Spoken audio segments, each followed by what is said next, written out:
Ako vytvoriť e-mailovú schránku pre vašu novú doménu? V administrácii po prihlásení klikneme na doménu, pre ktorú budeme schránku vytvárať. Následne zvolíme sekciu e-mail, prejdeme na e-mailové schránky a potom na tlačidlo Vytvoriť e-mailovú schránku.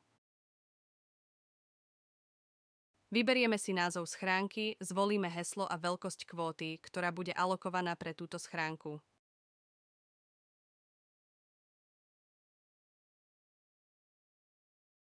A schránku môžeme vytvoriť. E-mailová schránka bola úspešne vytvorená.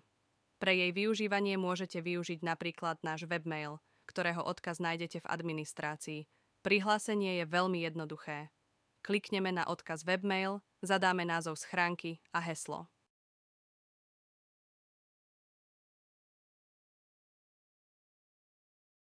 Prihlásenie prebehlo úspešne.